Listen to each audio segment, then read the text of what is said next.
नमस्कार दोस्तों, आप सभी का स्वागत है target classes with Harish sir में। इस वीडियो में हम बाल विकास एवं शिक्षा शास्त्र से संबंधित कुछ अति महत्वपूर्ण प्रश्न डिस्कस करेंगे जो आगामी सीटेट की परीक्षा के लिए बहुत उपयोगी होंगे। और जो लोग भी हमारे चैनल पर नए हैं वो चैनल को सब्सक्राइब करके बेल आइकन को प्रेस कर दें, जिससे किसी भी नए वीडियो का नोटिफिकेशन आप लोग को समय से मिल सके। देखते हैं आज का फर्स्ट क्वेश्चन।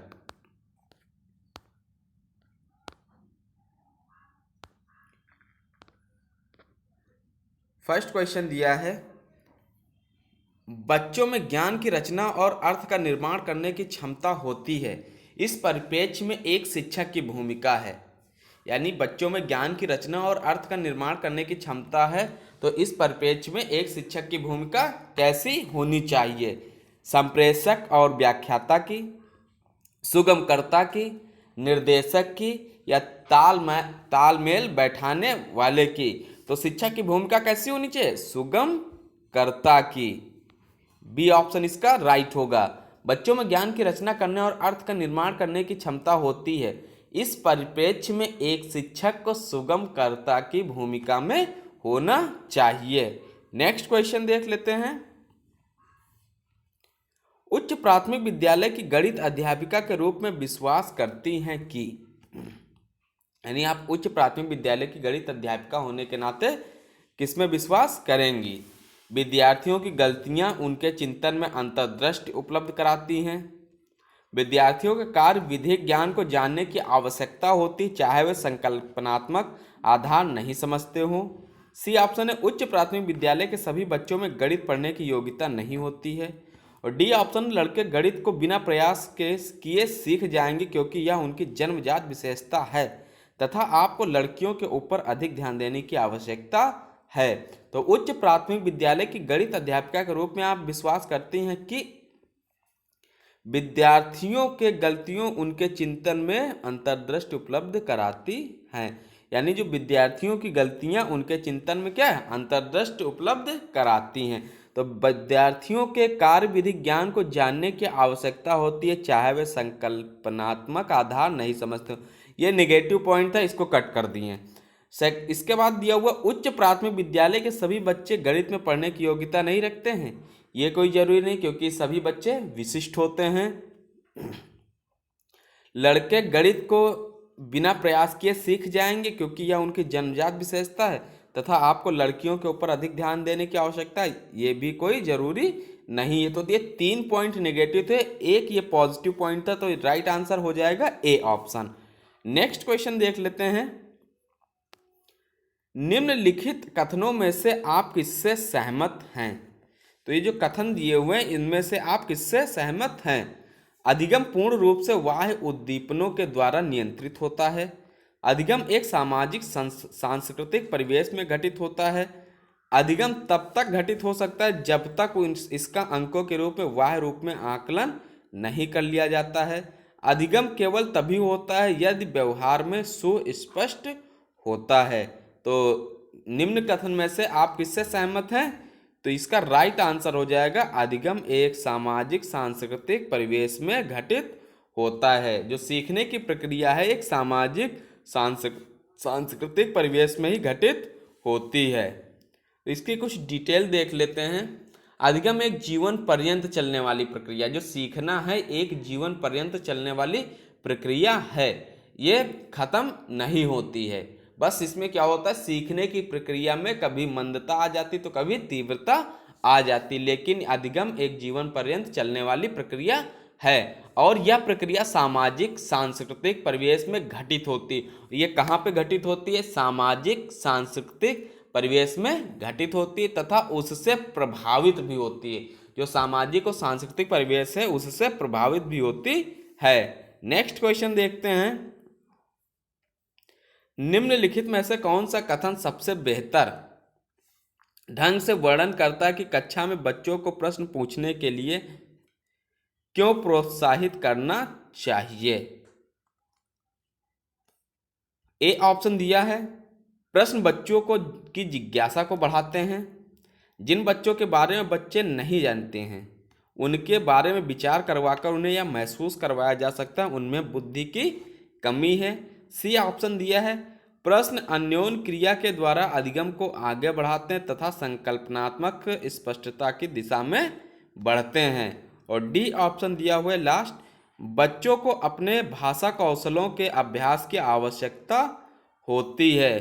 तो एक बार इस क्वेश्चन को फिर से रिपीट कर देते हैं। निम्नलिखित कथनों में से, यानी जो निम्न कथन दिए हुए हैं, सबसे बेहतर ढंग से वर्णन करता है कि कक्षा में बच्चों को प्रश्न पूछने के लिए क्यों प्रोत्साहित करना चाहिए। कि जो बच्चे कक्षा में प्रश्न पूछने की कोशिश करते हैं तो उसको कैसे प्रोत्साहित करेंगे आप एक टीचर होने के नाते।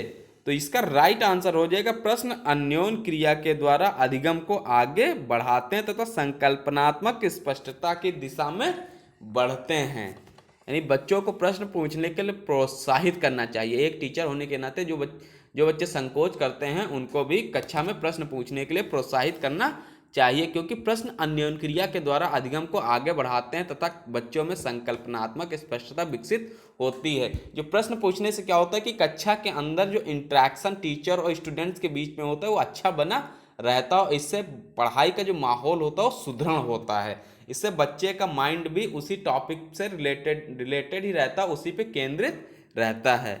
नेक्स्ट क्वेश्चन देख लेते हैं। अध्यापिका ने ध्यान दिया, पुष्पा अपने आप किसी एक समस्या का समाधान नहीं कर सकती, फिर भी वह एक वयस्क या साथी के मार्गदर्शन की उपस्थिति में ऐसा करती है। इस मार्गदर्शन को कहते हैं। यानी पुष्पा अपने आप किसी समस्या का समाधान नहीं कर सकती, फिर भी वह एक वयस्क साथी के मार्गदर्शन की उपस्थिति में ऐसा करती है, यानी किसी अन्य वयस्क व्यक्ति के साथी के मार्गदर्शन में ऐसा करती है। तो इस मार्गदर्शन को क्या कहेंगे? पार्श्वकरण, पूर्व क्रियात्मक चिंतन, समीपस्थ विकास का क्षेत्र या सहारा देना। तो इसको क्या कहेंगे? सहारा देना बोलेंगे। डी ऑप्शन इसका राइट हो जाएगा। यदि पुष्पा अपने आप किसी भी समस्या का समाधान नहीं कर सकती, फिर भी वह एक वयस्क या साथी मार्गदर्शन की उपस्थिति में ऐसा करती है या कर सकती है, तो इसे सहायता करना कहा जाएगा। नेक्स्ट क्वेश्चन देख लेते हैं। अधिगम अनुभवों को इस प्रकार से आयोजित किया जाना चाहिए जिसमें अधिगम को सार्थक बनाया जा सके। नीचे दिए गए अधिगम अनुभवों में से कौन सा बच्चों के लिए सार्थक अधिगम को सुगम बनाता है? विषय वस्तु को केवल याद करने के आधार पर पुनरावृत्ति, याद करना सुगम नहीं बनाता, नेगेटिव पॉइंट तुरंत कट कर देंगे। विषय वस्तु पर प्रश्न बनाना, ये भी प्रश्न नहीं बनाना है, ये भी नेगेटिव पॉइंट, इसको भी कट कर देंगे। प्रकरण पर परिचर्चा और वाद विवाद करना या प्रकरण पर प्रस्तुतिकरण देना, तो प्रस्तुतिकरण नहीं देना, प्रकरण पर चर्चा यानी परिचर्चा और वाद विवाद करना, ये इसका राइट आंसर हो जाएगा। ये अधिगम को सुगम बनाता है। इस क्वेश्चन को एक बार फिर से देख लेते हैं। अधिगम अनुभवों को इस प्रकार से आयोजित किया जाना चाहिए जिसमें अधिगम को सार्थक बनाया जा सके। यानी अधिगम के जो अनुभव हैं उनको इस प्रकार से आयोजित किया जाना चाहिए जिससे कि अधिगम को सार्थक बनाया जा सके। तो ये क्या करना चाहिए? प्रकरण पर परिचर्चा और वाद विवाद के द्वारा इसको अधिक सुगम बनाया जा सकता है। नेक्स्ट क्वेश्चन, शिक्षा अभ्यर्थियों के ज्ञान अर्जन में सहायता करने के क्रम में अध्यापकों को किस पर ध्यान केंद्रित करना चाहिए? यानी शिक्षार्थियों के ज्ञान अर्जन में सहायता करने के क्रम में अध्यापकों को किस पर ध्यान केंद्रित करना चाहिए? ए ऑप्शन, सुनिश्चित करना कि शिक्षार्थी सब कुछ याद करते हैं। शिक्षार्थी के द्वारा किए गए अंकों या ग्रेड पर, यानी जो शिक्षार्थियों के द्वारा किए गए अंक या ग्रेड हैं उनके आधार पर शिक्षार्थी को सक्रिय सहभागिता के लिए शामिल करना, या शिक्षार्थी के द्वारा अधिगम की अवधारणाओं में कुशलता प्राप्त करना। तो याद करते हैं, इसको कट करते हैं, नेगेटिव पॉइंट। शिक्षार्थी के द्वारा किए गए अंकों या ग्रेडों के आधार पर, ये भी नेगेटिव पॉइंट। शिक्षार्थियों के द्वारा अधिगम की अवधारणाओं में कुशलता प्राप्त करना, ये भी नेगेटिव पॉइंट है। तो क्या हो जाएगा राइट आंसर? शिक्षार्थी को सक्रिय सहभागिता के लिए शामिल करना, इस पर अध्यापकों को ध्यान केंद्रित करना चाहिए। यानी बाल केंद्रित शिक्षा के अंतर्गत, और प्रेजेंट टाइम में शिक्षा कैसी है? बाल केंद्रित शिक्षा, यानी चाइल्ड सेंटर्ड एजुकेशन। बाल केंद्रित शिक्षा के अंतर्गत शिक्षार्थियों के ज्ञान अर्जन में सहायता करने के क्रम में अध्यापक को शिक्षार्थियों को सक्रिय सहभागिता के लिए शामिल करना चाहिए, ताकि शिक्षार्थी अपने अधिगम का उत्पादन स्वयं करें, यानी शिक्षार्थी अपने अधिगम को स्वयं से सीख सकें, उसको समझ सकें। नेक्स्ट क्वेश्चन देखते हैं। बच्चों के अधिगम को सुगम बनाने के लिए अध्यापकों को एक अच्छे कक्षाई परिवेश का सृजन करने की आवश्यकता होती है। इस प्रकार के अधिगम परिवेश का सृजन करने के लिए नीचे दिए गए कथनों में से कौन सा सही है? ये 4 ऑप्शन दिए हैं, इसमें से बताना है कौन सा इसका सही ऑप्शन होगा।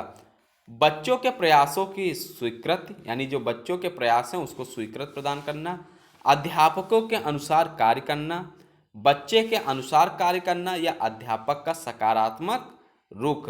तो इसमें राइट आंसर हो जाएगा अध्यापक का सकारात्मक रुख, यानी बच्चों के अधिगम को सुगम बनाने के लिए अध्यापकों को एक अच्छे कक्षाई परिवेश का सृजन करने की आवश्यकता होती है, यानी जो कक्षा है उसका परिवेश अच्छा होना चाहिए। ऐसे अध्यापक का सकारात्मक रुख महत्वपूर्ण है। तो जो इस प्रकार का अध्यापक होगा उसका रुख कैसा होना चाहिए, दृष्टिकोण कैसा होना, सकारात्मक रुख होना चाहिए। वह बच्चों के प्रयासों को स्वीकृति प्रदान करता है, यानी जो बच्चे ने वर्क किया है या जो काम किया है उसको स्वीकृति प्रदान करता है तथा सही अनुक्रिया करने पर पुनर्बलन प्रदान करता है। नेक्स्ट क्वेश्चन देखते हैं। सीखने के बारे में निम्नलिखित कथनों में से कौन सा कथन सत्य है? सीखना कौशलों के संचय में समान है। सीखने को सामाजिक क्रियाएं सुविधा देती हैं। सीखना एक निष्क्रिय ग्रहणशील प्रक्रिया है। सीखना अनिवार्य शिक्षा के पूर्व ज्ञान पर आधारित नहीं है। तो नेगेटिव पॉइंट नहीं मिल गया, कट कर देते हैं। सीखना एक निष्क्रिय नहीं है, सक्रिय होना चाहिए, ये भी निगेटिव था, इसको भी कट कर दिए। सीखना कौशलों के संचय में समान है, ये भी समान नहीं होता है।